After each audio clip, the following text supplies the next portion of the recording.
Hello ladies and gentlemen, welcome back to another exciting episode of Channel Puff and Fluff. On today's episode we have that tutorial for you. It's going to be about speed, how to get speed, that sort of thing. So go whack the kettle on, make yourself comfortable. I'll try and keep it relatively short for you. Anyway, intro.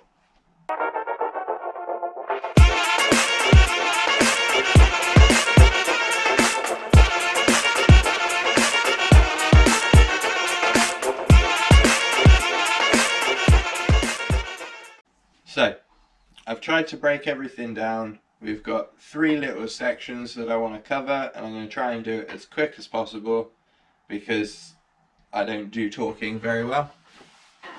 So, projection of movement is going to be number 1. You take off, you're on a wave, you're looking down the line, you need to get speed.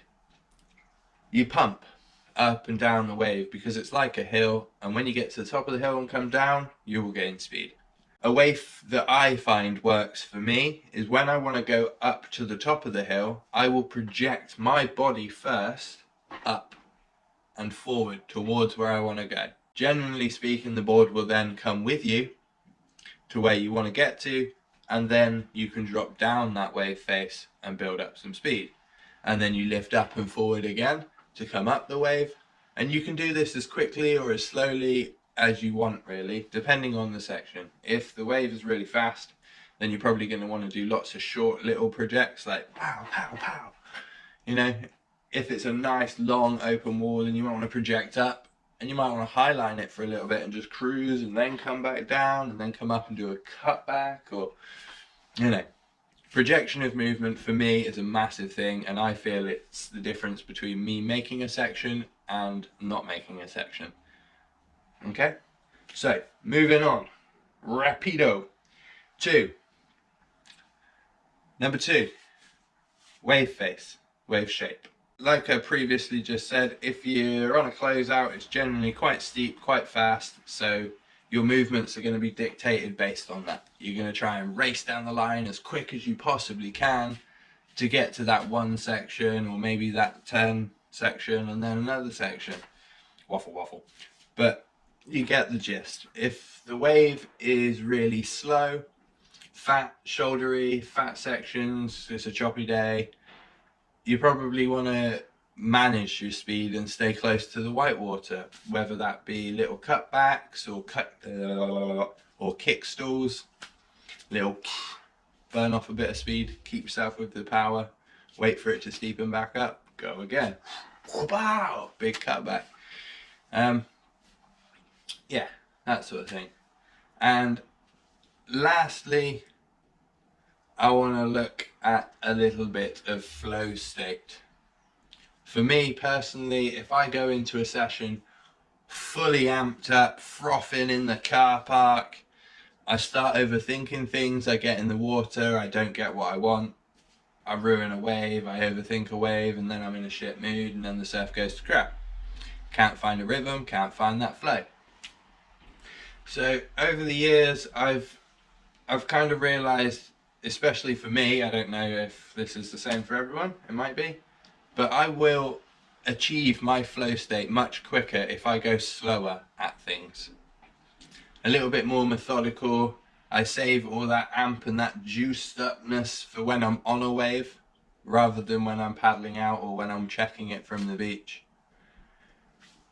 And that allows me just a little second just to feel out the board, feel out the wave, and see what's cooking for the day, because it might be a little bit choppy, the waves might be a bit slow, a bit fast. You're going to need a second to really process what's going on and what needs to be done. And then once you hit that flow state, everything should match the wave. As it speeds up, you speed up. As it slows down, you slow down.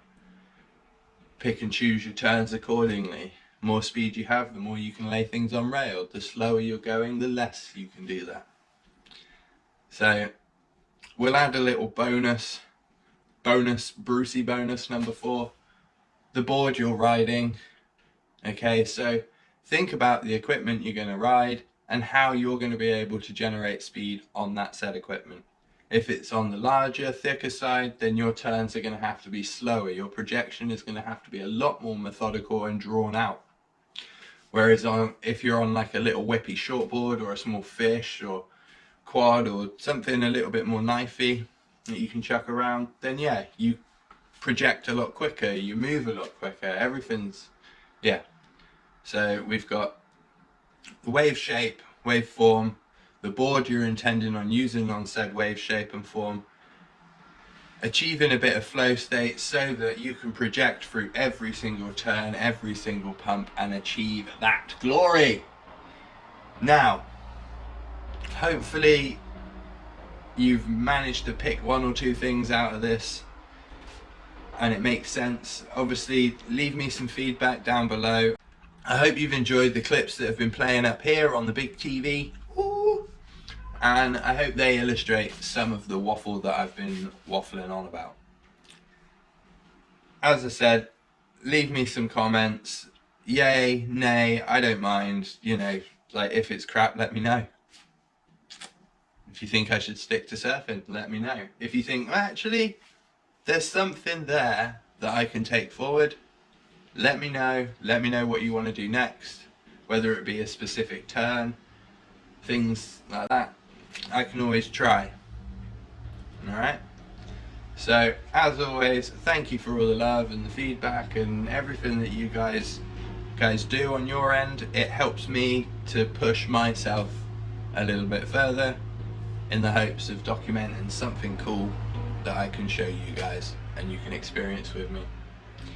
So, we're going to leave it at that. Going to sign off. We hope you're good. We hope you're golden. Peace and love.